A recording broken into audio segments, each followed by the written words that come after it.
I espera't. Amb la calor, amb tot, sí, va una mica així, segons els graus de temperatura, o parer amunt o parer avall. Molt bé. Doncs vinga, bé, anem a començar. Bé, bona tarda a tothom.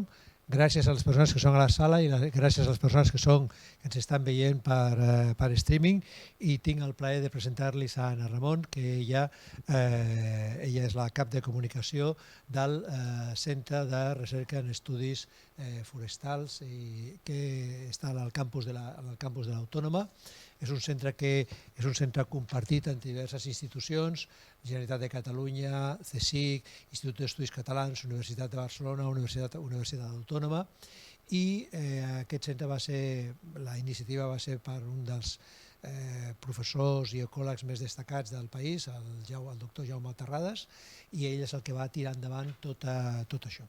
I li hem demanat amb ella, a l'Anna, que ella va estudiar biologia, va fer a més tot el tema de màster en comunicació científica i ambiental, i té ja un recorregut llarg perquè ha passat per diverses institucions com l'Hospital Clínic Barcelona, el Centre Cochrane d'Iberoamericà, tot això amb l'objectiu de poder fer una cosa que no és gens fàcil, que és senzillament fer comunicació científica i explicar el què i el com. I llavors, com en aquest centre si vostès entren a la pàgina web del CREAF, ells tenen una pàgina molt atractiva, sobretot perquè gràcies a l'equip, gràcies a ella i gràcies al seu equip, poden traduir d'una manera molt atractiva el què i el com del que és tots els estudis sobre el tema dels boscos, el tema del que és la sequera, el tema del que és el canvi global climàtic,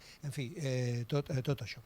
Llavors, ella també, a més, coordina tot un seguit de projectes o participa en tot un seguit de projectes, allò que ara s'anomena ciència ciutadana. Per exemple, hi ha un investigador que està en el Centre d'Estudis Avançats de Blanes, que és el Frederic Bartomeus, que té una aplicació que és el Mosquit Alert, saben això del mosquit tigre, que ha arribat, senzillament, gràcies als nostres mòbils, senzillament poder-se comunicar. O, per exemple, això és cada cop més present, per exemple, a l'Institut de Ciències del Mar, en un determinat moment, sobre el tema de les meduses, que en un determinat moment van arribar moltes a la platja. Si tu estàs a la platja i veus meduses, que estàs a l'Escala, o veus meduses que estàs a Castelldefels, envies una alerta, llavors per tal de començar a recollir dades i que d'alguna manera tothom pugui participar-hi, perquè si no el científic evidentment no pot arribar-hi a tot arreu. Doncs bé, l'objectiu del que és l'equip de comunicació que lidera l'Anna Ramon senzillament és poder participar en tot això i poder estendre cada cop més el que és el coneixement sobre el que és, en definitiva, una de les qüestions que aquests dies, amb el que és senzillament les manifestacions dels pagesos, aquí a la resta d'Espanya i a la resta d'Europa, s'està posant de manifest, que és el problema de la terra. El problema de la terra, evidentment ells parlen del que és la feina, del que és les exportacions, les importacions, en fi, tot aquest seguit de coses. Però en definitiva aquestes manifestacions dels pagesos estan posant sobre la taula una de les grans problemàtiques que nosaltres tenim, que és senzillament la gestió del territori, perquè en definitiva és la gestió del territori. En aquesta mateixa sala, fa ara aproximadament 22 anys, el doctor Margalef, que era Ramon Margalef, que era una de les persones més prestigioses a nivell mundial pel que és l'àmbit de l'ecologia, ecologia marina, etc., senzillament va fer una de les seves darreres xerrades, perquè al cap de molt poc temps, no va arribar un any, després de la xerrada, senzillament ell malauradament va morir. I ell deia que ell sempre posava, jo crec que en algun moment ja ho he dit, ell sempre posava un exemple, diu, mirin, és que fa X temps, no deia una xifra, el que hi havia era natura, hi havia homes. Per anar-hi d'aquí a Andorra trigaves 2 dies, per exemple. Llavors hi havia pobles, però deia que cada vegada més això s'està invertint. El que hi ha és senzillament homes, el que són ciutats, autopistes, túnels de comunicació, i això ho veiem. Aquest cap de setmana, fa uns dies, s'ha inaugurat també un nou túnel de comunicació del Vallès, etc. En fi, això, i que cada vegada més la natura es va quedant concentrada en una cosa que es diu parcs naturals. I llavors els parcs naturals queda allò que ho tenim allà concentrat, els tenim controlats, tenim uns agents rurals, etc. I cada vegada més això es va invertint. Molt bé, llavors, clar, tot això, quan arriba un moment com el que estem, es posa encara molt més de manifest com s'ha gestionat el territori en tots els sentits. Llavors, avui sobretot l'hem demanat a l'Anna que ella ens pugui explicar aquesta qüestió perquè, d'alguna manera, l'incident, nosaltres vivim en un clima que tradicionalment és un clima mediterrani, el clima mediterrani no és un clima que plou molt, però hi ha hagut èpoques en què ha plogut més, hi ha hagut èpoques en què ha plogut menys. Llavors la nostra vegetació, per exemple, els nostres boscos estan molt més adaptats a tot això. Què passa? Que aquesta adaptació a períodes llargs de sequera, clar, resulta que això pot ser gràcies a que hi ha uns aqüífers, gràcies a que d'alguna manera els arbres, per exemple, és com una mena de cos nostre. Nosaltres tenim molt clar el que són els ictus, el que és un ictus en el nostre cos, que senzillament hi ha aquest infart cerebral. Llavors, clar, resulta que els arbres d'alguna manera també poden arribar a patir un ictus. Si evidentment, tot el que és aquestes aigües freàtiques, tot el que és l'acumulació d'humitat que hi ha a la terra, tota aquesta acumulació d'humitat que hi ha en les arrels, de les quals els nostres arbres, quan hi ha períodes de sequera, van vivint, resulta que si continua sense ploure, clar, al final arriba a tenir un moment que les reserves dels mateixos arbres senzillament s'esgoten. Llavors aquest, veritablement, ara és el gran perill que nosaltres tenim, perquè, clar, podem tenir un període llarg de sequera, diguem-li, primavera o l'estiu, que s'allarga més, d'acord, però després arriba la tardor i plou, i llavors els aqüífers, en fi, tot plegat, d'alguna manera, acumular aigua. Fixin que vostès que ara el tema de la neu, per exemple, aquest any que ben bé no ha nevat. Per tant, evidentment, quan arribi la primavera, el que és el desglàs, serà el que serà mínim. Per tant, avui volem conèixer una mica tot això, de la mateixa manera que ja hem parlat d'això, i la setmana que ve tenim un altre investigador, en aquest cas de l'Institut Català, Vicent Sacuny, l'Institut Català de Recerca de l'Aigua, del Parc de Recerca de Girona, senzillament que ens parlarà sobretot del que és el tema de la sequera, si el que estem vivint ara és una cosa excepcional o ja ha passat en altres períodes d'això. Doncs bé, com deia, li hem demanat avui a l'Anna que ens expliqui, de la mateixa manera que la setmana passada ens van explicar molt bé el que era la intel·ligència artificial, i jo crec que tots van comprendre ja què significa això, la intel·ligència artificial, com es genera i les seves possibilitats. Doncs avui, quan vam parlar amb ella, diu, escolta'm, tu que estàs avesada i que tens la mà trencada per comunicar ben bé el què i el com, perquè moltes vegades, ara ho parlàvem, tenim molt bons científics, però de vegades la comunicació, en fi, o per masses dades o pel que sigui, de vegades no acaben d'explicar-nos ben bé el què i el com. Per tant, moltes gràcies, Anna, per ser-hi avui amb nosaltres i gràcies a tots vostès.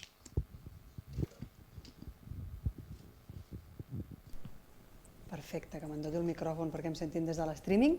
Moltes gràcies per la presentació i començar, ja m'ha presentat més o menys, soc biòloga, però no soc experta, sinó que soc més aviat divulgadora, treballo en un centre amb més de, som unes 300 persones, entre les que pot haver-hi gairebé un centenar, moltíssim més expertes que jo en moltes coses, i jo fa 12 anys que estic aquí al CREAF aprenent de moltes temàtiques. No ho acostumo a fer, però em fa il·lusió quan em toca d'explicar-ho jo directament. Jo treballo més intentant que ells i elles ho expliquin, el que saben, i formant-los i animant-los a fer-ho, però de tant en tant em toca a mi i també m'agrada molt i em fa molta il·lusió. Per tant, no farem una gran tesis avui tècnica, però sí que tocarem diversos temes que sobretot he anat aprenent els últims 2 anys i mig, treballant sobretot amb una doctora especialista en el tema, que és la doctora Annalise Bruckmann.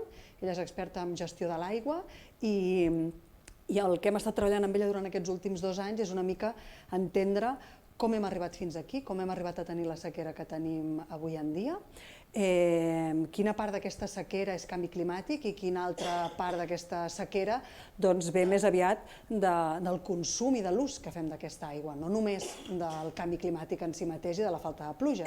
Per això he titulat la presentació Sequera, escassetat d'aigua i canvi climàtic. Són 3 temes dels que avui parlarem. Què és la sequera, en què es diferencia de l'escassetat d'aigua i quin és el paper del canvi climàtic en tot això. Serà una xerrada bastant pràctica, és a dir, primer donarem una mica aquesta volta entre aquests termes de sequera, escassetat d'aigua i parlarem també una mica de canvi climàtic, per després ja fer unes propostes que són les propostes que es fan des del CREAF. Som un centre que treballem en l'àmbit de l'ecologia, per tant sabem com treballen els ecosistemes. Si tots recordem el cicle de l'aigua que ens l'ensenyaven a l'escola, doncs la natura hi té un paper molt important, per tant la natura té alguna cosa a dir en aquest cicle de l'aigua i és el que nosaltres estudiem i és on nosaltres hi posem el focus, en la natura, en posar la natura al centre de tota aquesta situació en la que ens trobem actualment. Per tant, repassarem també algunes propostes. Canvi climàtic a Catalunya, com ens està afectant a tots els nivells? Per començar, doncs, evidentment, tenim un increment de temperatura. Aquestes dades són les dades més actualitzades que dona el portal Meteocat fins al 2023, on podem veure l'increment de temperatura que hem viscut, sobretot en els últims 40 anys. L'any 2022 va ser l'any més càlid de la història a Catalunya, ja amb un 1,8 graus superior a l'època preindustrial. Nosaltres, a nivell mundial, sabeu que es treballa amb aquest 1,5, que no es pot passar dels 1,5 graus de valor de mitjana en relació a l'època preindustrial. Nosaltres al Mediterrani això se'ns accelera, ens passa més ràpid i nosaltres ja hem superat aquest llindar i el 2022 el vam superar arribant als 1,8. També veiem que les onades de calor s'han multiplicat, en tenim el doble de fa 50 anys i s'allarguen un total de 41 dies. Si comptéssim cada dia que hem estat amb una onada de calor, doncs ara ja tenim 41 dies dels 365 dies de l'any que estem patint aquests episodis que es consideren que són onades de calor, que són uns episodis concrets de temps en què s'està superant un llindar de temperatura que no és propi d'aquella època. Normalment, de moment, es treballa amb onades de calor a l'estiu, però també s'està proposant de treballar amb aquest concepte que puguis parlar d'una onada de calor a l'hivern, perquè a l'hivern, tot i que estiguem a 21 graus i no estem amb l'aire condicionat, no és normal tenir 21 graus. Per tant, també aniran introduint-se aquests nous conceptes els propers anys, per avisar una mica d'aquest canvi que és real, que és urgent i que està provocat per la nostra activitat humana. Què passa amb les precipitacions? Funcionen una mica diferent.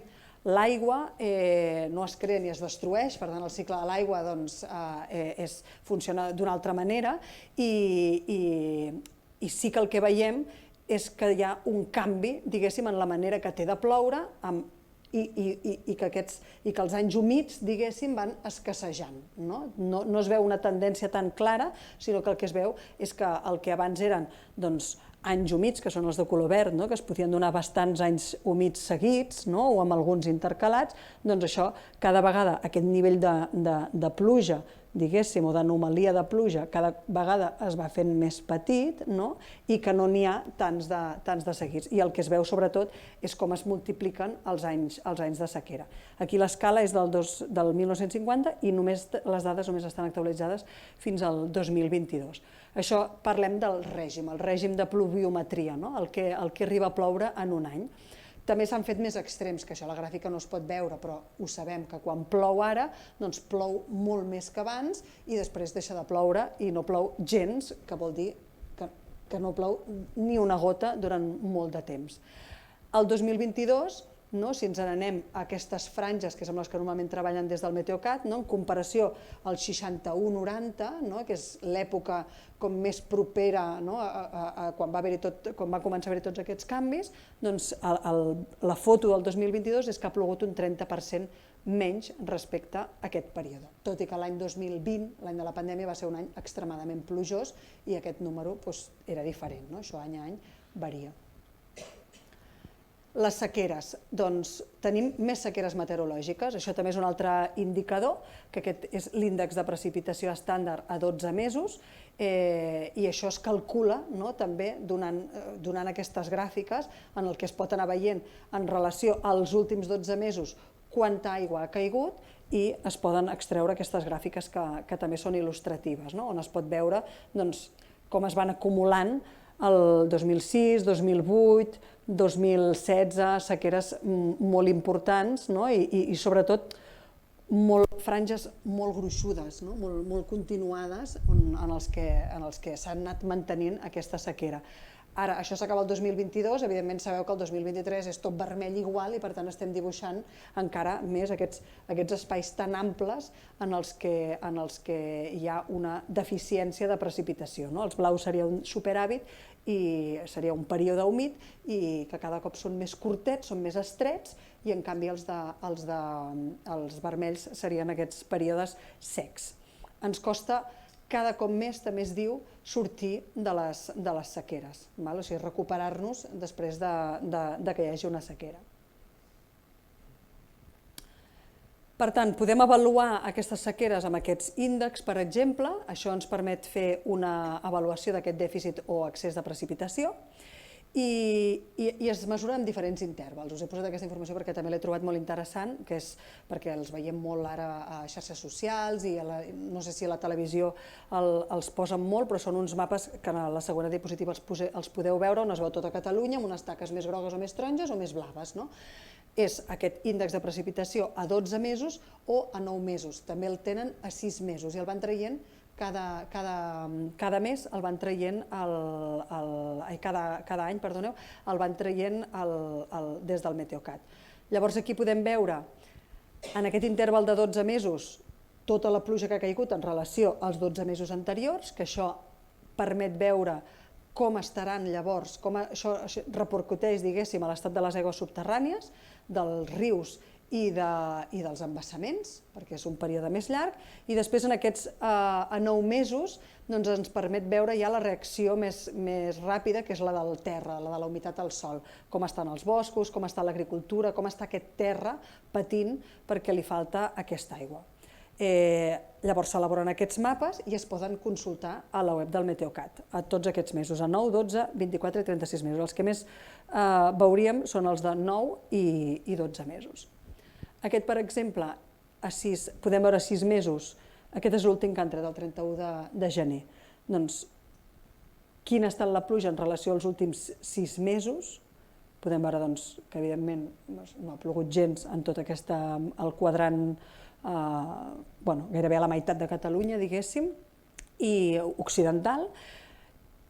A 9 mesos, on hi ha un detall que és diferent, perquè evidentment fa 9 mesos devia ploure més a la Catalunya central, i fa 12 mesos, on es pot veure aquesta comparativa amb l'any anterior, que va ser una mica més humit, tot i seguint estant en sequera, que aquest any. Això és l'acumulació, per exemple, d'aquest índex des del 2016-17, que va haver-hi una sequera també molt important, fins a l'actualitat.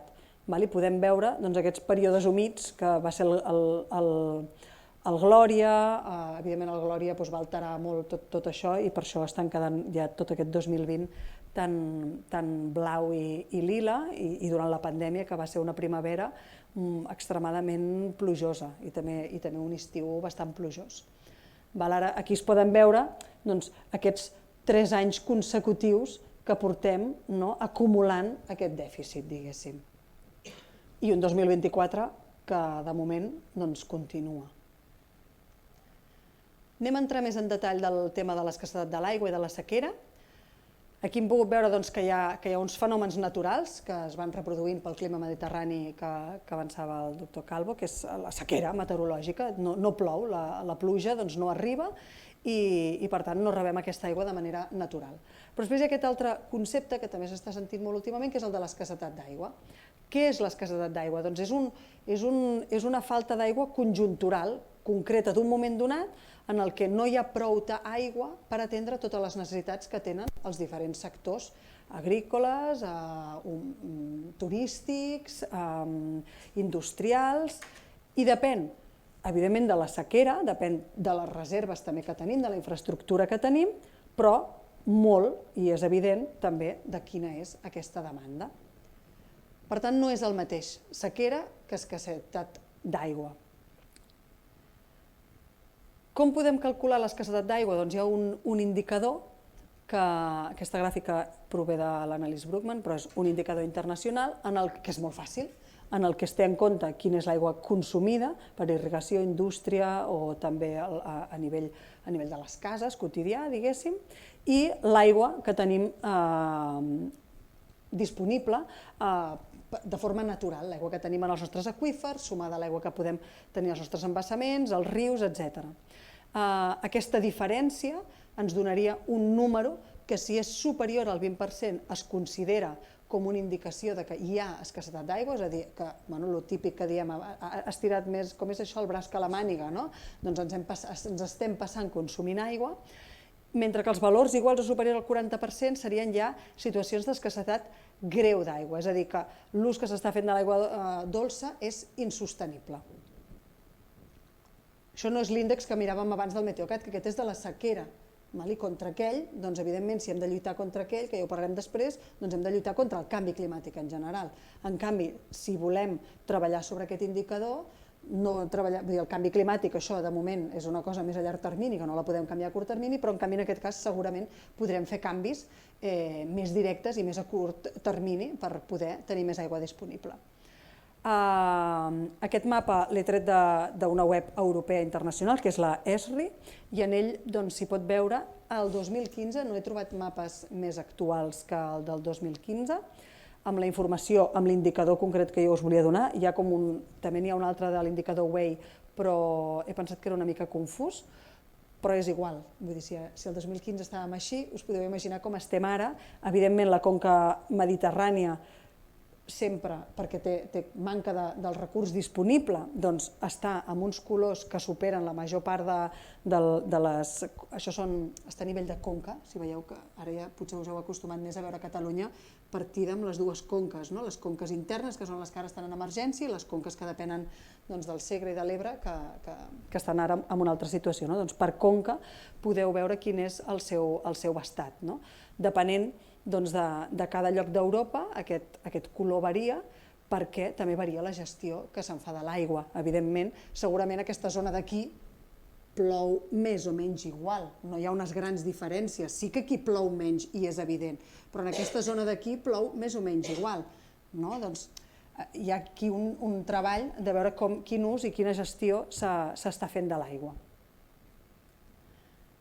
Podem fer alguna cosa per fer front a la sequera? Doncs el que comentava, el Roto ha fet moltes il·lustracions sobre sequera, moltíssimes, és un tema que li preocupa moltíssim, y aquí vemos un ingeniero agrícola mostrando al anticiclón un real decreto contra la sequía. Pues no hi podem fer, nosaltres no podrem canviar la sequera amb els nostres decrets. La sequera meteorològica existeix, ha existit sempre, és típica al Mediterrani, i ara s'està veient acusada pel canvi climàtic. Nosaltres aquí podem fer el que ja sabem tots, des de temes de dieta, mobilitat, donar suport a polítics i polítiques que vulguin fer canvis més valents per disminuir les emissions d'efecte hivernacle, i si som empresaris i tenim indústria, intentar que la nostra indústria també tingui una petjada de carboni mínima, però no podem fer-hi més. Què podem fer en canvi? Doncs per fer front a l'escassetat d'aigua. Jo he tret aquí un paràgraf publicat a l'Estratègia Catalana d'Adaptació al Canvi Climàtic 2021-2030, en el que literalment el text diu això: l'emergència climàtica té el seu origen en un model de desenvolupament sobre el planeta que ha comportat la sobreexplotació dels recursos naturals, sobre la premissa falsa que són il·limitats i que en tot cas la tecnologia ens salvarà de tots els mals. Això està dins d'aquesta estratègia i una mica el que ve a dir és que estem sobreexplotant els nostres propis recursos naturals i confiant massa en la tecnologia. Ja us estic avançant de què anirà la meva presentació. Per tant, el que necessitem és un canvi de model. Necessitem recuperar la natura, això és el principal, si alguna cosa us heu d'endur a casa després de la meva xerrada és que, ja us he avançat abans, la natura està al centre de tot, per tant necessitem recuperar aquesta natura que és la que està proveint-nos d'aquest recurs natural que és l'aigua i atacar la sequera o l'escassetat d'aigua abans que arribin els moments d'emergència, que això és un titular que últimament està ressonant molt perquè igual que ens diuen que els incendis els hem de pagar a l'hivern, doncs també hem d'intentar lluitar contra aquesta sequera, i la poso entre cometes perquè estem parlant d'escassetat d'aigua, abans d'entrar en emergència. S'ha de venir amb els deures ja fets, si no és molt difícil, quan ja la tenim a sobre, de canviar aquesta situació. Què vol dir recuperar la natura? Què implica aquest canvi de model? Anem a desgranar una mica tots els punts que hem anat treballant i que treballem des del CREAF. La natura manté un equilibri, això també ens ho ensenyen a l'escola, tot i que després nosaltres no, però sembla que els que ens manen se n'obliden. Aquest equilibri suporta pertorbacions, suporta canvis, suporta maltractament, perquè és molt resilient la natura, però arriba un moment que aquest equilibri ja es perd i això té conseqüències a gran escala. En aquest cas, el que a nosaltres ens interessa avui és el cicle de l'aigua i, per tant, les parts fonamentals d'aquest cicle de l'aigua, que són els rius, les zones humides, els aqüífers, les lleres dels rius, els boscos de ribera, els tenim totalment deteriorats. Aquesta és una gràfica, és un visor que podeu... Tot això estarà disponible, suposo, estarà penjat aquest PowerPoint, però estan tots els enllaços disponibles. És un visor públic que té l'ACA penjat, que fa el seguiment dels rius, en el que es pot veure l'estat de conservació dels nostres rius, de les nostres masses d'aigua. En aquest cas hi ha uns filtres i jo he posat el filtre dels rius. I aquest és l'estat en el que tenim els rius. La meitat dels nostres rius estan en un estat dolent o dolent amb incertesa. I diguéssim que un quart, més o menys, estarien bo o bo amb incertesa, sobretot als rius a les parts de les capçaleres. Sense rius sans no podem tenir aqüífers sans i amb això també tot l'ecosistema en general també se'n veu afectat, perquè nosaltres al final, tot i que l'aigua caigui del cel, nosaltres la recollim d'aquests aqüífers i d'aquests rius. Una aigua contaminada, una aigua en mal estat, nosaltres no la podem aprofitar. Per tant, estem disminuint la quantitat d'aigua que realment nosaltres tenim disponible. I aquest és l'estat dels aqüífers. Encara pitjor, 3/4 parts dels aqüífers de Catalunya estan en un estat dolent. Dades públiques del visor cartogràfic de l'ACA, que no sé a quina data, no ho he posat, està actualitzat, poséssim que fossin 2021, no són dades a temps real ni molt menys, perquè això implica uns controls, vull dir que aquesta aigua s'extreu, es mira, s'analitza i això es fa periòdicament. Estan al límit o perquè hi ha sobreexplotació a l'aqüífer, per tant, hi ha molts, no sé, ja dic que no soc la més experta del món mundial, però posaria la mà al foc que tots els aqüífers de la zona de la costa, o la majoria, tenen intrusió salina, és a dir, que quan baixa molt l'aigua entra aigua de mar i contamina els aqüífers amb aigua salada. Els aqüífers d'aquesta zona de la Catalunya central tindran contaminació per purins i per nitrats, i sobretot això, des de contaminació fins a temes de sobreexplotació que deixen els aqüífers en una situació inutilitzada. Espanya és el tercer estat amb més explotació d'aqüífers, per darrere de Xipre i Grècia. Crec que el tema de Doñana us deu haver arribat a tots, vull dir que per aquests cultius de totes aquestes fruites que a tots ens agrada molt menjar, es treu massa aigua d'aquests aqüífers i els perdem la seva... o sigui, ja es queden com inutilitzats i fa que s'assequin després també aquestes marismes, en el cas de Doñana, que també està passant a Catalunya. Tenim nosaltres, concretament, a l'Anoia, a l'aqüífer Carme Capellades, l'Anoia no li passen rius importants pels quals pugui nutrir-se d'aigua i aquest aqüífer també està en mínims històrics i amb restriccions des del 2016. I aquest també un mapa que vaig trobar traient dades de l'Agència Catalana de l'Aigua, però visualitzades d'una manera diferent, en aquest cas per veure les aigües subterrànies, la contaminació per nitrats, per concentració de nitrats. El groc és el color màxim de nitrats permesos per la OMS, que serien 50 mil·lígrams, i aquí podem veure els grans focus on tenim aquests nitrats a Catalunya. Això què està implicant? Doncs està implicant el que comentàvem, que hem perdut la qualitat de molta part de l'aigua que teníem disponible. Aquests rius també, que també se'n parlarem, si tenen pantans, si se'ls ha trencat el seu batec natural, diguéssim, doncs perden aigua durant el seu trajecte i els aqüífers també perden l'oportunitat de recarregar-se. Si nosaltres hem posat els rius i els hem canalitzat, aquests rius no desborden quan plou molt, no poden desbordar prou perquè els hem impedit que desbordin i tampoc no poden recarregar aquests aqüífers, per exemple, que això és una de les coses que no ens cansem de dir. Volem fer passar el riu per allà on nosaltres creiem que ha de passar per seguretat, perquè el poble, perquè el volem tenir canalitzat per treure-li aigua, i després, quan arriben aquests moments d'abundància, que és quan es recarreguen aquests aqüífers, aquesta aigua no sobreeixeix i no pot recarregar els aqüífers.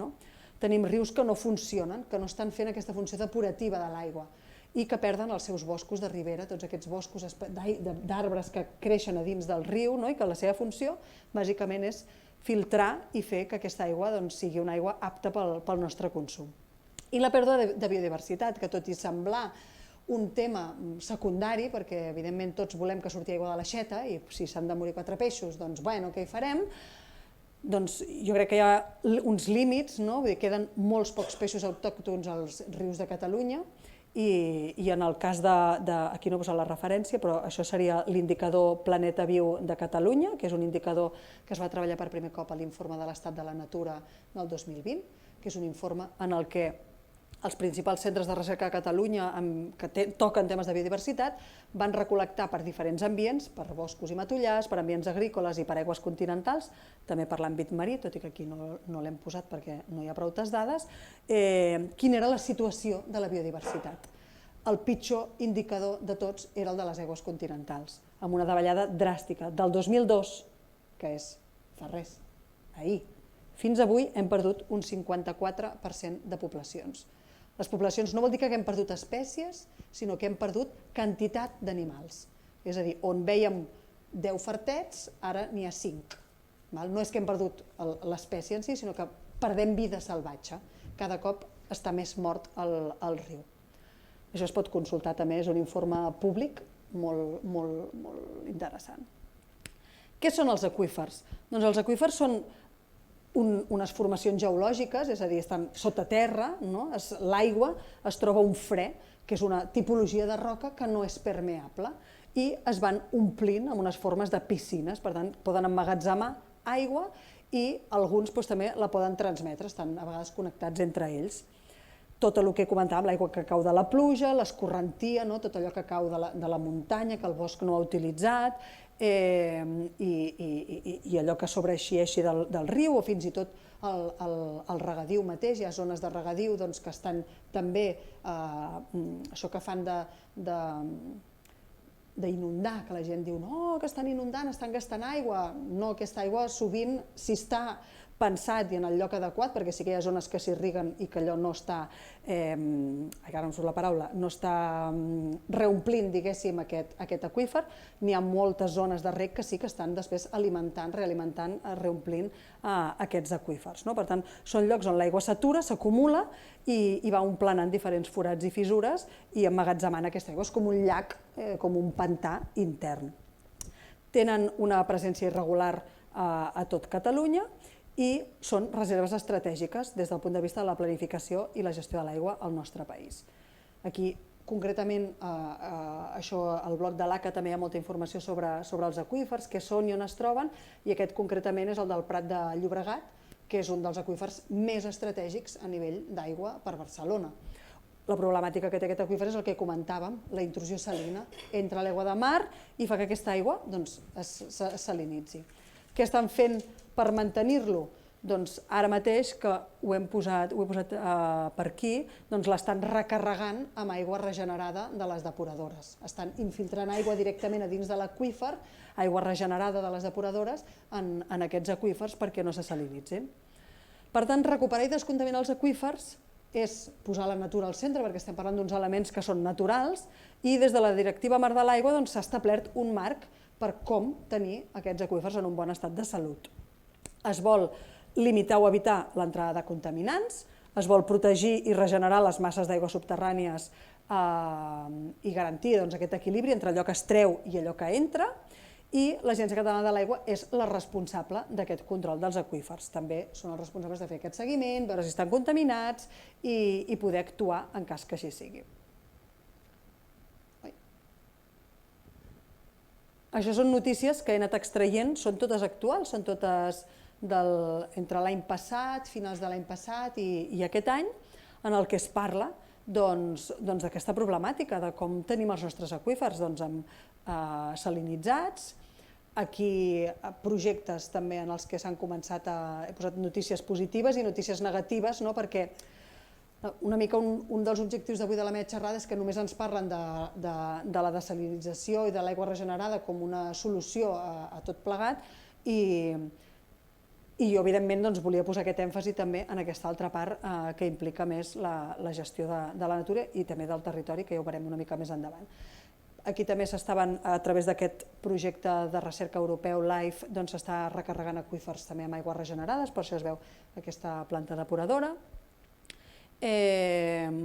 Aquí també tenen a recuperar aigua de pous en desús i veure quina és la contaminació per purins que hi ha a cada un.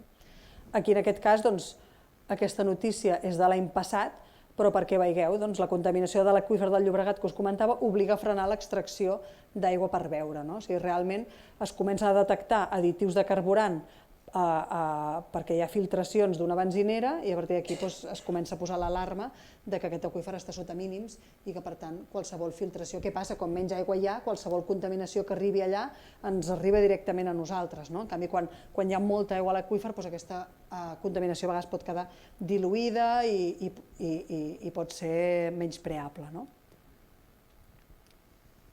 He estat buscant una mica d'informació i veient a veure què és el que el govern havia proposat aquests últims mesos.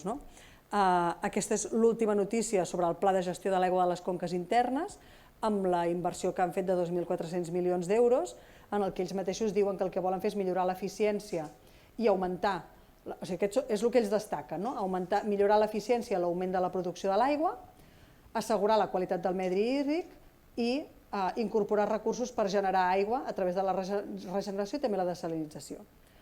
I un dels seus titulars, diguéssim, és duplicar la capacitat de la dessalinització i la regeneració. Està bé perquè volem més aigua, però no parlen tampoc d'aquest canvi de model que comentàvem, una mica de com fer disminuir aquest ús. L'analista sempre diu que hem crescut pensant que l'aigua era il·limitada i hem crescut en base a un recurs que ara ja no tenim tan disponible i per tant aquest model s'ha de canviar. És una mica el que comentàvem, el que vèiem aquests dies amb el tema del turisme, de dir, per omplir les piscines, aquest conglomerat d'associacions que s'havien unit per comprar una dessaladora. O sigui, abans de replantejar-me quin és el model de turisme que vull, vaig a produir l'aigua d'on no la hi ha i pagant-lo al preu que sigui, fomentant un model que a llarg termini a on ens porta. Això posar que també triplicarien la inversió i aquests eren els 4 blocs. Un dels seus blocs és assolir els objectius ambientals per millorar el medi hídric amb sanejament i gestió de la contaminació difusa. Després dedicaran diners, de fet, a tot el tema d'incrementar la disponibilitat de l'aigua amb regeneració i modernització de regadius i adaptació a fenòmens eventuals extrems, una partida més petita, i després temes de coneixement i governança, 3,6 milions d'euros, un 0,1% del pressupost final, a fomentar la recerca i el desenvolupament en el cicle integral de l'aigua. I en el que és el coneixement i la governança, que és un dels punts on des del CREAF posem un èmfasi absolut. És a dir, treballar la governança de l'aigua és clau, implicar tots els sectors en taules on puguin debatre sobre com i quan i per què utilitzem l'aigua és molt important i estava inclòs en aquesta també petita partida. Ficant el focus en la part de la restauració ambiental, doncs a mi el que m'ha cridat l'atenció és que ara augmenten, o sigui, multipliquen per 5 la inversió en restauració pel 2022-2023, 44 milions d'euros, perquè és que fins ara havien dedicat només 8 milions d'euros en tots aquests temes. Per tant, realment, el que dèiem, hem estat procrastinant, deixant una mica la germana petita, que és la natura, fins ara, que hem vist que se'ns tirava el problema a sobre. Si els desglosseu, aquests 44 milions d'euros, doncs hi ha 4 milions, per exemple, que són per restaurar tot el francolí. Doncs no sé si això es podrà després com veure exactament en què pot repercutir a nivell de litres d'aigua, però és una cosa que es pot fer i que s'està fent i que a partir d'ara espero que es faci molt més. Què vol dir això de recuperar la natura? Què vol dir aquestes accions que dèiem de restauració ambiental i connectivitat fluvial? Per on passa? Doncs també les he recollit aquí perquè ens les puguem imaginar. Per exemple, tenim les millores de la connectivitat fluvial. A l'ACA hi ha un vídeo en el qual es pot veure com van treure aquesta resclosa del riu Calders, és a dir, permetre que l'aigua flueixi i treure tots aquests impediments. Rescloses, assuts, passeres, i quan no és possible, posar connectors fluvials, que són com unes escales en les que els peixos poden pujar i baixar, per exemple. També tenim els cabals ambientals, que en aquest cas també haureu sentit que amb emergència s'han reduït aquests cabals ambientals, ja no es poden mantenir i per tant hi ha molts rius que perdran el mínim d'aigua que necessiten per mantenir la vida que haurien d'acollir. Per tant, això ara mateix no es pot tenir en compte per la situació en la que ens trobem, però esperem que sigui una cosa que es pugui revertir el més aviat possible. Això són notícies. Aquesta, per exemple, és d'aquesta setmana. El Ter està en una situació agonitzant. Crec que hi ha aquests grans rius, hi ha trams, depèn del riu, en els que realment l'aigua ja no... Hi ha com basses, que es queda tallat totalment el curs del riu. També tenim els convenis de custòdia fluvial. Podem promoure la cogestió de tots aquests ecosistemes, en aquest cas la Fundació EMIS, que és una fundació que es dedica a tots aquests temes de custòdia fluvial i que fan molt bona feina, van pactar o van col·laborar, van fer aquest projecte per recuperar l'estany de Sils entre l'Ajuntament, la mateixa fundació i l'ACA, i aquesta és una imatge de com és ara aquest estany de Sils i de com aquestes estratègies en les que diferents titulars i l'administració es vinculen per poder treballar a tots els nivells per millorar i conservar aquests espais naturals en aquest estat de salut.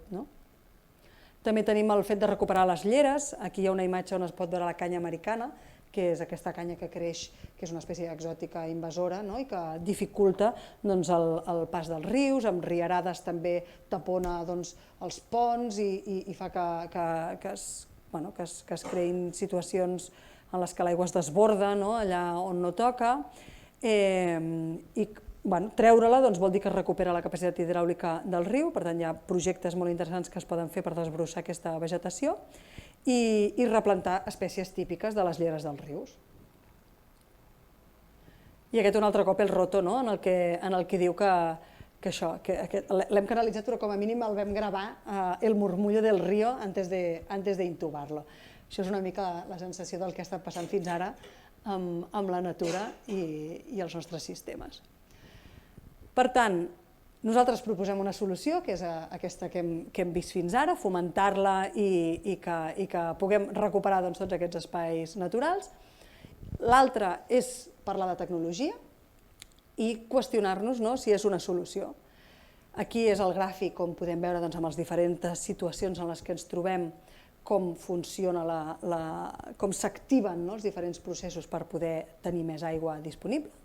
Si estem en prealerta o alerta, es desembassa més aigua dels embassaments i a mesura que ens anem acostant a l'emergència va augmentant el que s'extreu de les aigües subterrànies, la desalinització i l'ús que fem de la regeneració, que seria la reutilització. Per tant, gestionem l'escassetat d'aigua produint aigua que abasteixi la demanda, però no ataquem directament aquesta demanda.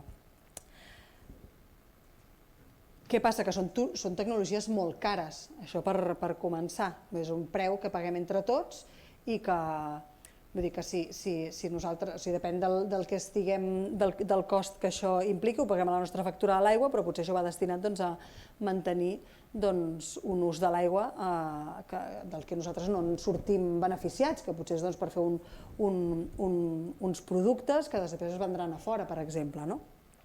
Són útils a curt termini, és evident que avui en dia, ara mateix, no podríem estar sense desalinitzadores i aigua regenerada, però no ha de ser la idea a llarg termini.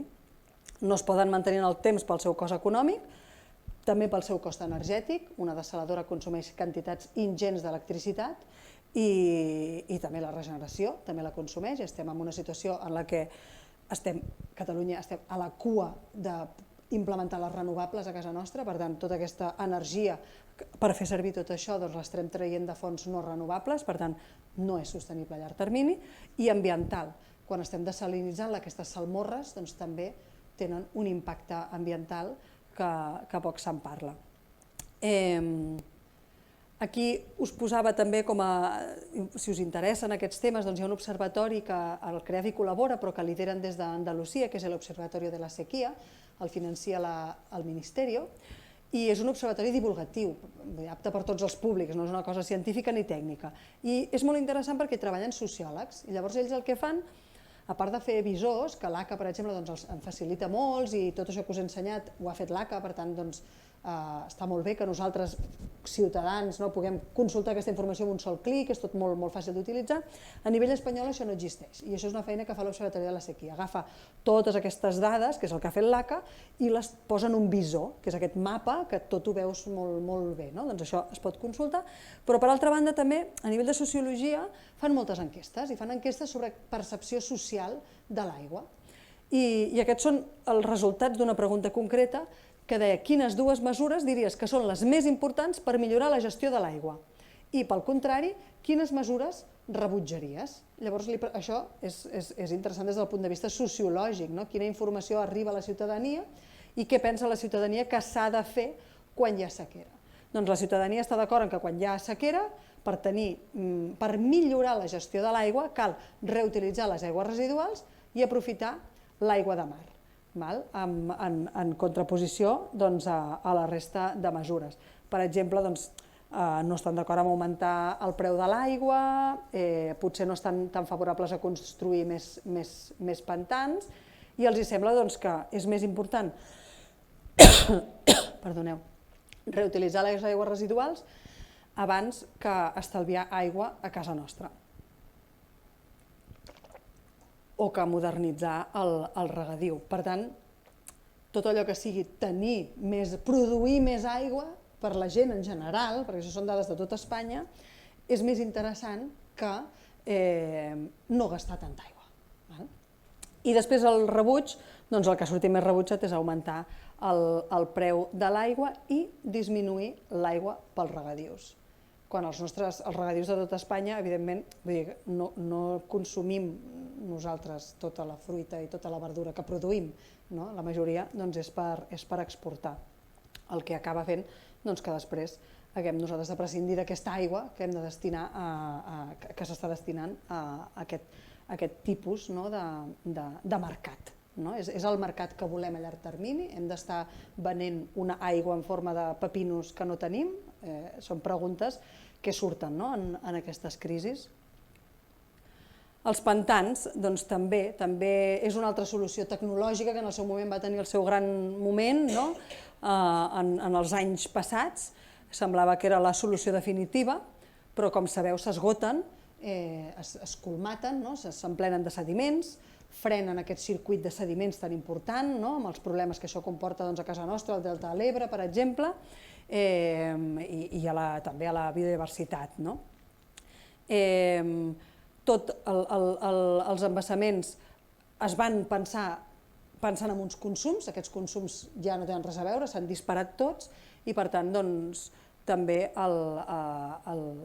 s'han quedat curts, diguéssim. I una mica el que comentàvem, que alteren aquest batec natural dels rius.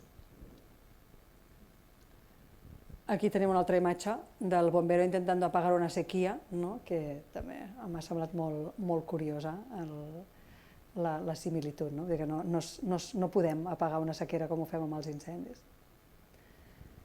Per tant, nosaltres el que proposem, doncs, evidentment, és treballar aquesta demanda. I com la treballem? Doncs fent reflexionar a tots els sectors i reflexionant tots conjuntament aquesta manera amb la que estem utilitzant l'aigua.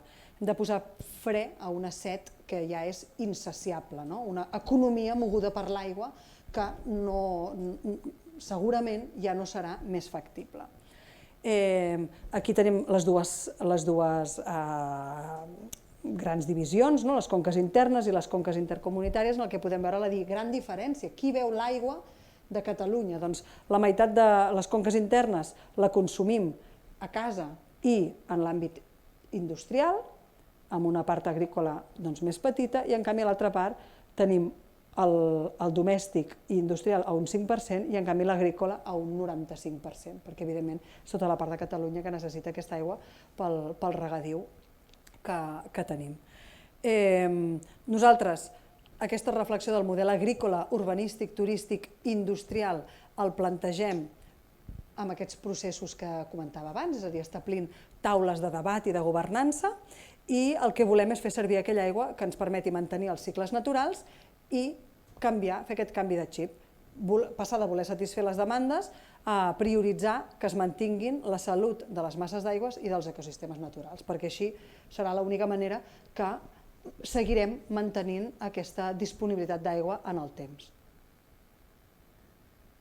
Aquí també diferents, perquè tinguéssiu aquí informació també d'aquestes enquestes de percepció.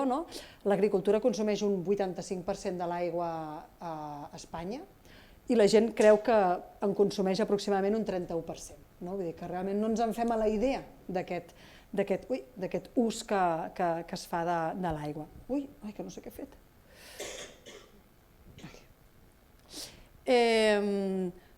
Per tant, nosaltres pensem en que cada sistema hidrològic és un sistema hidrosocial únic, per tant, aquests espais de deliberació s'han de fer per conques, treballem a nivell de conca. La conca té un tipus de cultiu, té un tipus d'indústria, té un tipus de turisme, té uns pobles, unes ciutats i unes problemàtiques úniques, per això parlem de sistemes hidrosocials. També introduïm tot el tema de la justícia climàtica, és a dir, tot això no pot implicar un augment de preus indiscriminat, perquè si no hi hauria pobresa també en l'àmbit hídric, pobresa hídrica, que és un concepte que existeix i que cada cop s'accentua més. I és una feina en la que ja estem treballant, que avui us he portat un exemple, doncs posem sobre la taula tant la informació científica que tenim disponible sobre aquella conca, que això ho hem fet a diverses conques de Catalunya, i hi ha molta informació dels cabals, l'aigua d'escorrentiu que surt del bosc, els diferents consums, i informació que tenim social, i treballem tots els actors, amb els sectors productius, la població local i els científics, per debatre possibles reptes i possibles solucions. En l'àmbit del canvi climàtic, en el qual l'aigua és un eix vertebrador, tenim dos exemples. Jo avui us he portat la mesa de treball, la taula de la Baixa Tordera, que és una mesa, una taula en la que portem treballant diversos anys i que ja ha donat els seus primers fruits. Aquesta és una imatge que em sembla bastant característica del que és la Tordera, les faldes del Montseny, el riu, aquí els càmpings, primera línia de mar, totes aquestes zones d'aiguamolls, representa una conca que podria tenir molts exemples d'això que hem estat parlant. I aquí us ho explico una mica així per sobre com s'ha fet, com s'ha creat aquesta taula. Ara ja fa, no sé si aquí està la data, però deu fer 2017, sí, deu ser por ahí, perquè és la que fa més anys amb la que treballem. Doncs es van reunir, coordinats pel CREAF, en un projecte que després ha anat desenvolupant-se en altres projectes que hem anat aconseguint, una taula, un espai de governança, on hi havia els diferents ajuntaments que que tenien, que estaven en aquesta conca de la Tordera, entitats socials i ecologistes, empreses, experts i investigadors que es van constituir per fer primer tot un estudi previ i després tot un pla de gestió d'aquesta aigua. Van crear aquesta taula de treball amb uns estatuts que es poden consultar, tot això està en obert a la pàgina web del projecte, i van crear aquest mapa d'actors, diguéssim, liderats amb l'Ajuntament de Malgrat de Mar, i tot el mapa d'actors van acabar d'establir uns convenis amb les diferents diputacions de la Generalitat i la Diputació de Barcelona i la Diputació de Girona, per poder traslladar aquestes idees a la pràctica, realment a la gestió que se'n faria finalment, a les accions que requeriria fer aquest canvi de mentalitat. Van identificar aquests 4 grans objectius. Per una banda, volien recuperar la qualitat i quantitat d'aigua a la conca de la Tordera. Per altra banda, volien recuperar tota la dinàmica geomorfològica del riu, les seves planes al·luvials i els sistemes de la costa. Volien garantir la protecció de la biodiversitat i volien promoure un model d'explotació del territori que fos compatible amb la preservació de l'espai natural que conforma el delta de la Tordera. N'hi ha més, perdó, que no són 4, n'hi ha 9. Volien també incloure el canvi climàtic en la planificació, que això no es tenia en compte. Volien disminuir el risc de desastres naturals. Volien posar en valor la pagesia i el paper de l'agricultura en tota la conca. Un treball específic de divulgació a la ciutadania sobre les problemàtiques del delta de la Tordera i després garantir com un eix transversal que aquesta governança es du a terme i que pot participar-hi tothom amb uns criteris i objectius compartits. Els diferents objectius es poden veure el que dèiem, revertir la sobreexplotació de l'aqüífer, tota la conca vetllant perquè els seus aqüífers no estiguin sobreexplotats, amb tot el que això implica, fent una mica corresponsable i tots policies, però a la vegada tots lladres, tots lladres i policies a la vegada de l'ús que estem fent de l'aigua que tenim. Garantir com implementem aquests cabals dels rius mínims, protegir les zones humides, com les tenim i com les podem protegir, temes d'usos fraudulents de l'aigua, que també passa. Llavors, si tothom està implicat, si tothom vetlla per aquest bon funcionament d'aquesta conca, doncs disminueixen aquests comportaments fraudulents, perquè tothom és còmplice i a la vegada tothom surt beneficiat. Temes de coordinació més específics, estic llegint una mica els que són més entenedors. Fomentar, aquí es van posar d'acord, o tenien aquest objectiu de fomentar tot un espai agrari, treballar d'una forma més coordinada tota la part de la pagesia, fomentar les pràctiques i consolidar un mercat local, que tot això coordinant-nos entre tots perquè no podem facilitar que hi hagi aquest consum local de productes. I aquestes van ser les mesures concretes a les que es va arribar. N'hi ha moltes, jo n'he seleccionat també les que m'han semblat més il·lustratives. Es va crear, per exemple, una comunitat d'usuaris per coordinar les extraccions d'aigua de la conca, referent a cada objectiu. També s'està treballant o s'ha treballat o es vol treballar en la recuperació d'algunes zones humides concretes i que són claus. S'han fet plans d'accions per la xarxa Natura 2000 que tenen ells allà, aquestes zones d'interès pels ocells. Establir protocols per valorar i fer seguiment d'aquests riscos climàtics, que poden ser grans avingudes d'aigua, inundacions, temes com el Glòria, com es valoren i es fan aquest seguiment de riscos, consolidar el tema del mercat agrícola o constituir un Consell de Conca per al riu de la Tordera, que té a veure amb aquest treball conjunt.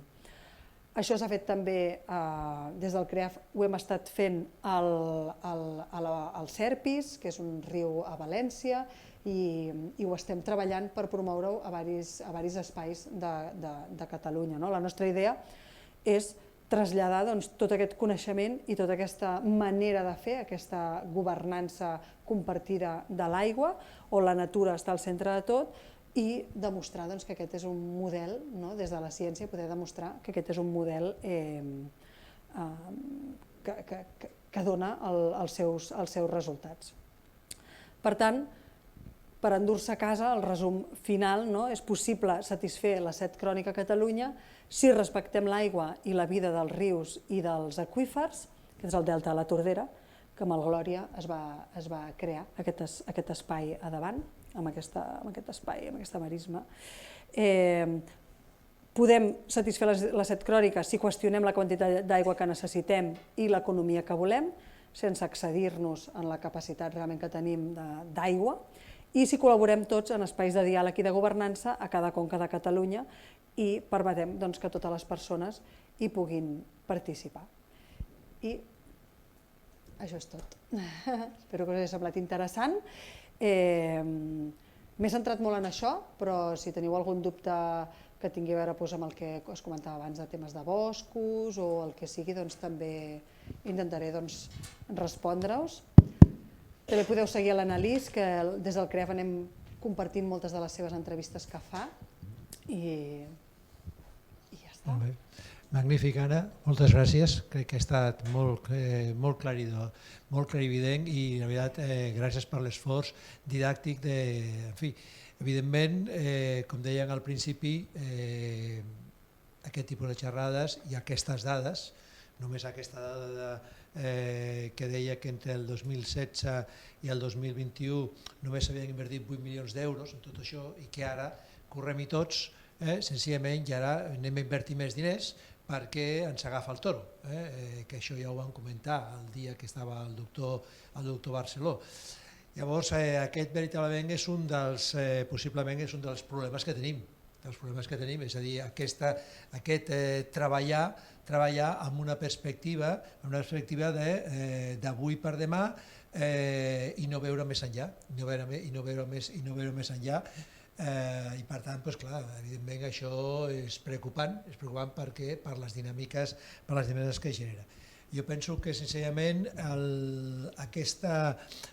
un problema com el que tenim a la taula ara, evidentment només es pot afrontar si nosaltres treballem amb aquest sufixe del co. És a dir, si la ciutadania, si les institucions, si les entitats públiques i privades, en fi, no apliquen allò de la corresponsabilitat, allò de la col·laboració, allò del co-crear, d'allò del compartir. Senzillament, si no apliquem això, veritablement tenim un problema sobre la taula important. Llavors, evidentment, quan la ciència va més enllà del laboratori i senzillament a partir de la ciència l'investigador diu no, escolta, és que us estic oferint tot un seguit de dades que permeten poder construir, poder anar més enllà, evidentment és com podem avançar. El que queda molt clar, sobretot en les primeres imatges, és aquesta diferència tan brutal que nosaltres tenim i sobretot això nosaltres ara ho veiem amb el que és les targes de metro, que senzillament aquesta corona de Barcelona que tenim, la zona 1, la zona 2, fins a la zona 6, que arriba fins a Manresa, la zona 6, que arriba fins a Manresa, llavors aquesta gran zona, que és, en aquests moments Catalunya està a vora dels 8 milions d'habitants aproximadament, dels quals aproximadament uns 6 milions vivim amb aquesta corona. Amb aquesta corona és la que fonamentalment absorbeix tot això. Si a tot això, evidentment, li afegim els milions de turistes que arriben, llavors, evidentment, la gestió de l'aigua es converteix esdevé un element cabdal en el qual, senzillament, aquestes xerrades estan posant de manifest des del primer dia que no s'han pensat gaire. És a dir, sí que s'ha gestionat, però sempre allò de que, diguem-li, la natura proveirà.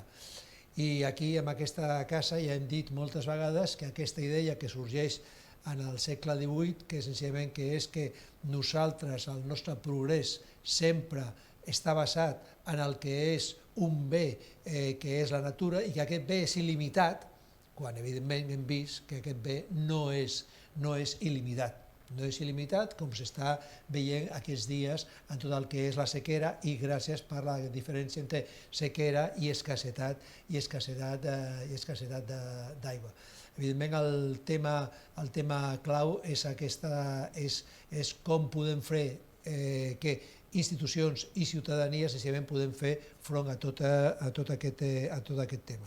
I evidentment també has posat de manifest un altre element que penso que és molt important, que és aquesta fe en el que és la tecnologia, que la tecnologia sempre, senzillament, sempre serà allò que resoldrà els nostres problemes. I evidentment, això, com podem veure, la natura té els seus ritmes, la natura té, ja sigui, parlem de natura en termes generals, ja sigui els oceans, o ja sigui els boscos, o ja sigui els aires, etc., té els seus ritmes i en el moment que nosaltres fem aquesta agressivitat contra això, ens trobem amb els problemes que cada vegada tenim més. No sé si voleu fer alguna pregunta.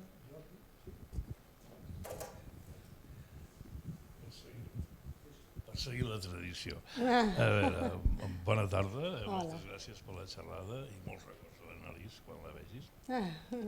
A veure, tinc unes quantes coses apuntades, després alguns comentaris generals.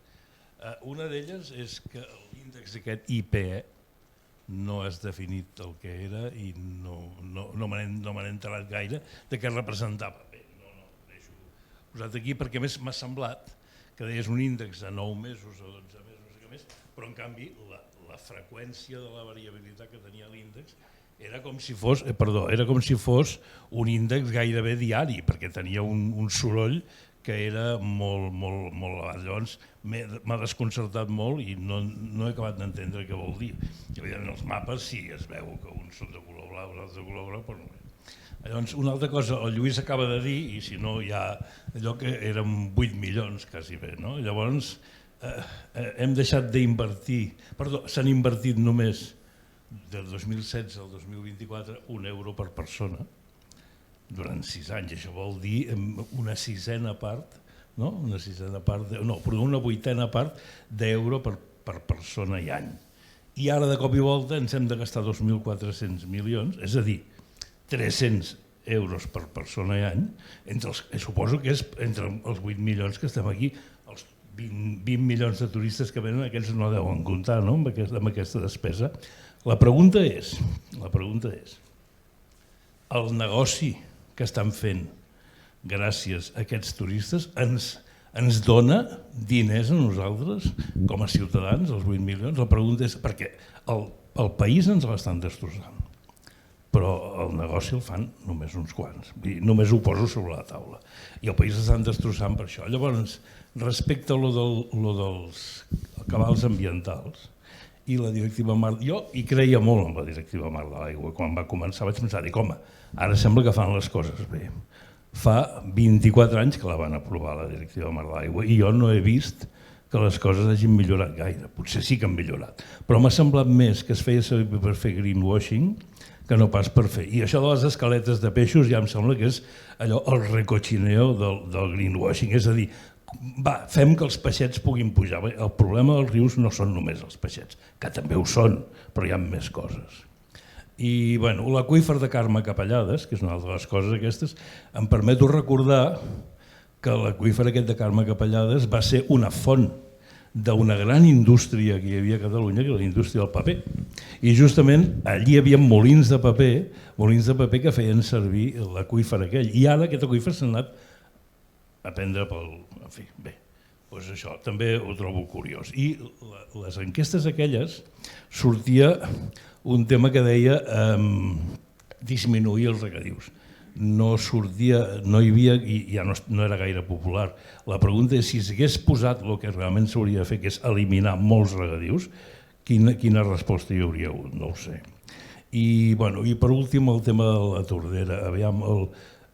Recentment vaig passar per la part més alta, per la zona d'Hostalric i tot plegat, i vaig quedar esgarrifat de veure com estan els boscos d'aquella zona. És a dir, els boscos d'aquella zona actualment s'estan convertint en una autèntica massa de combustible, això sí, que no produirà efectes de gas hivernacle perquè no és fòssil, però és combustible.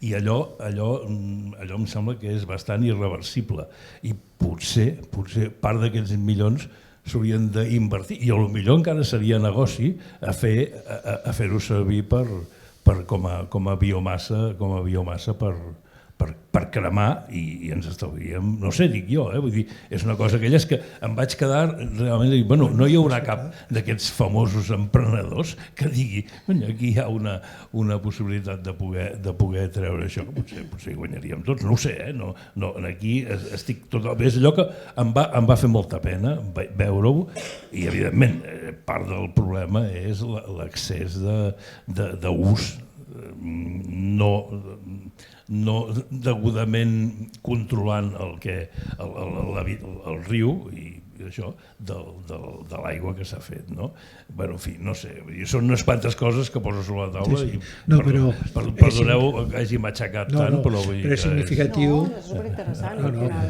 És que és significatiu, Jordi, que senzillament ara, no sé si aquest cap de setmana, bombers de Catalunya han dit, escolti'm, hem de començar a treballar senzillament per això que tu has comentat, que els incendis de l'estiu s'apaguen ara. És a dir, nosaltres hem tingut un model de desenvolupament que ha fet que, per exemple, el massís de les Gavarres, a partir dels anys 60, Girona, senzillament, quedés totalment buit. Per què? Perquè, evidentment, es va començar a haver el desenvolupament turístic i llavors la gent que vivia a les Gavarres se'n va anar-hi al que són els hotels. Què va passar? Senzillament que tot el massís de les Gavarres, i com aquest, guilleries, etc., va quedar sense personal. Què va passar en tots els camins, els bosquerols, en fi, tota aquella gent que netejava els boscos perquè havia de passar, etc. Si a més, després quan va arribar un determinat moment, recordin vostès als anys 80, meitat dels anys 80, que va haver-hi la Catalunya central, va haver-hi un incendi que es van crear com a 25.000 o 30.000 hectàrees, que va ser que fins i tot les cendres van arribar a Barcelona, jo me'n recordo d'això, és a dir, senzillament tot allò va quedar totalment oblidat. Llavors, clar, el problema és que senzillament nosaltres hem tingut un model de desenvolupament que, clar, que ha anat creixent, que s'ha anat menjant tot plegat, però senzillament no hem tingut ni la saviesa ni la cultura, perquè, clar, ara hem de recordar l'exemple dels països nòrdics. Països nòrdics, senzillament, ara no sé, ara encara està nevant, encara allà dalt, però veurem quan nevarà.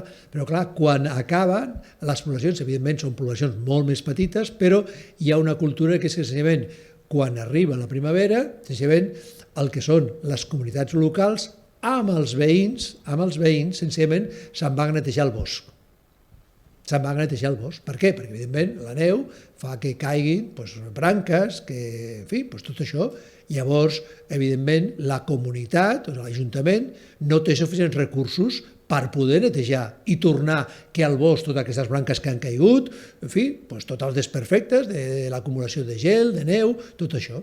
Llavors nosaltres no hem tingut aquesta cultura, nosaltres venim d'una cultura en la qual senzillament és una cultura d'explotació continuada, de progrés, i ens ho hem menjat tot, fins que arriba un determinat moment que dius, escolti'm, fins aquí hem arribat. Llavors, clar, això de començar a fer ports esportius, per exemple, amb el tema, i sobretot en Jordi ho coneix molt, el tema dels ports esportius, els espigons, és a dir, tot aquest seguit de coses, doncs clar, al final arriba un moment que ens trobem amb un problema real, que és que senzillament nosaltres tenim un territori en el qual el territori s'ha consumit d'una manera, s'ha posat el territori a un determinat model de creixement econòmic, que després té les conseqüències de, clar, revertir aquesta situació, doncs evidentment hem de ser conscients que no és senzill perquè, clar, tota aquesta economia el nostre modus de vida s'ha muntat en base a un seguit de qüestions. I clar, ara això no és senzill, però clar, que no sigui senzill no vol dir que ens tinguem que quedar aturats, sinó al contrari, sinó que en la mesura de les possibilitats cadascú individualment i en la mesura de les possibilitats col·lectivament en el seu entorn familiar o de feina d'això, senzillament poder contribuir a dir-los, bueno, hem de fer aquella passa i allò que deia un poeta, allò de la pau revolucionària, és a dir, bueno, hem d'anar-hi fent passes, ni que sigui individualment, perquè si no, digues, Jordi. No, perdó, deixa'm fer només que parlaves dels boscos aquells, justament de la conca de la Tordera i de les Gavarres, era una zona en què s'explotava el suro. Sí. I el suro, el port de Palamós, el gran port de Palamós, que ara hi van els creuers de luxe, va créixer així precisament per poder exportar el suro que es produïa allí. Hi havia una explotació que era una explotació, però era respectuosa perquè sabien que si es carregaven el bosc d'alzina surera es quedaven sense suro i per tant sense medis de funcionament. És una explotació, diguem, sostenible. Ara que diem sostenible, la paraula sí, ara la fem servir per tot, però és una paraula buida, és d'aquelles paraules com la ciutadania, no? Aquestes paraules que estan de moda i que allò, però que en realitat no, és que m'ha fet gràcia perquè justament has parlat de dir, i aquest incendi que hi va haver als anys 60 o 70 va ser precisament a la conca de la Tordera, també a la zona d'Hostalric i aquella part d'allà, la zona que estava a cavall entre la Tordera i l'altra banda, la riera aquella de Sant Celoni que va cap al Besòs. Bé, ja paro definitivament. No, Jordi. Només afegir que no ho he mencionat, però sí que és veritat que fa molt poquet vam treure uns resultats d'un projecte que també ha durat bastants anys, en el que s'estava mirant de gestionar temes de gestió de la muntanya mitjana, aquest espai sobretot on hi ha les capçaleres de molts d'aquests rius, i es va valorar específicament, era un projecte per adaptar-la al canvi climàtic, que es mesuraven també des d'un punt de vista socioeconòmic, com fer activitats per fixar la població, adaptar-la en molts sentits, però en l'àmbit concret de la gestió forestal i per temes d'aigua es va valorar què implicaria la gestió forestal a les conques en tant que els arbres absorbeixen l'aigua de la pluja, és aquesta aigua que ells absorbeixen i per tant com més arbre, més densitat i més tot, doncs menys aigua que arriba després als aqüífers, als pantans, als rius, allà on sigui, no hi ha tant d'escorrentiu. I es van obtenir resultats en diferents escenaris i fent més o menys actuacions, és a dir, una actuació silvícola o de gestió forestal més completa o una més de mínims, i es van arribar a valors bastant elevats, no només com que les projeccions de futur són amb canvi climàtic i amb un canvi climàtic empitjorat, els resultats són de pèrdua de cabal als rius, és a dir, de menys 7, menys 10, no només trèiem del negatiu, sinó que ens n'anàvem al positiu amb valors que eren, crec que el més alt era més 12, però tenint en compte que partíem d'un menys 8, doncs ajudaven a mantenir i augmentar fins i tot el cabal dels rius, el fet de gestionar tallar bosc a l'alçada de les capçaleres. Vull dir que no sé si seria, o sigui, el negoci vindria per una altra banda, però com a mínim aquest altre benefici també s'ha de tenir en compte perquè també, no n'he parlat, però els arbres també ens... Sí, o que vinguin els turistes i tallin arbres per un dia, com una activitat molt atractiva, potser. I la de l'indicador m'ho vaig estar mirant molt i no he trobat un lloc del Meteocat que ho expliquin perquè jo sigui capaç també d'explicar-ho. O sigui, jo he intuït el que és, però no... També em va semblar com difícil d'entendre. Sí. Això, sí. Però bueno, jo crec que al principi de la xerrada l'Anna ha posat un seguit de dades i sobretot aquesta dada preocupant del que aquesta fórmula del menys 20%, 40%, i jo crec que nosaltres, i crec que aquesta dada sí que ens hem de quedar, que nosaltres hem sobrepassat de molt el que és la capacitat que nosaltres tenim de consum, de generació, de tractament, i clar, la qüestió a més és aquest canvi, a més aquesta enquesta que tu has posat de l'Observatori de la Sequera, senzillament de dir, escolta, no, com podem resoldre tot això?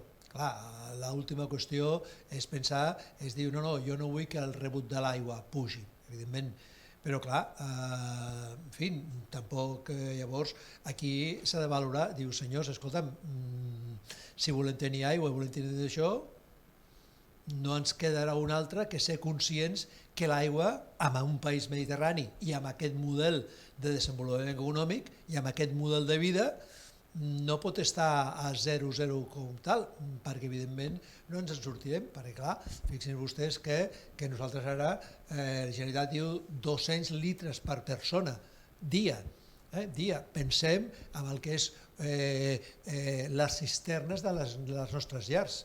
No hi ha una cisterna sola a les nostres llars. I ara molts dels pisos tenen dues cisternes. Les cisternes són de 4 a 5 litres diaris. Llavors no s'utilitza una vegada al dia.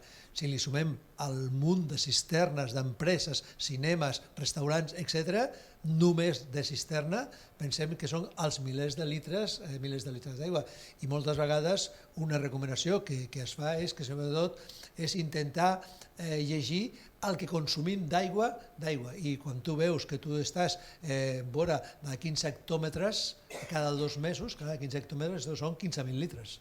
És a dir, sí, la qüestió és poder que nosaltres també podem prendre consciència a partir del que és el nostre mateix consum. Dius, escolta'm, què estic consumint jo a casa? Com estic consumint jo l'aigua? Llavors, no és un assumpte gens senzill, però, en fi, no sé si volen fer alguna pregunta, no tenim preguntes en l'streaming.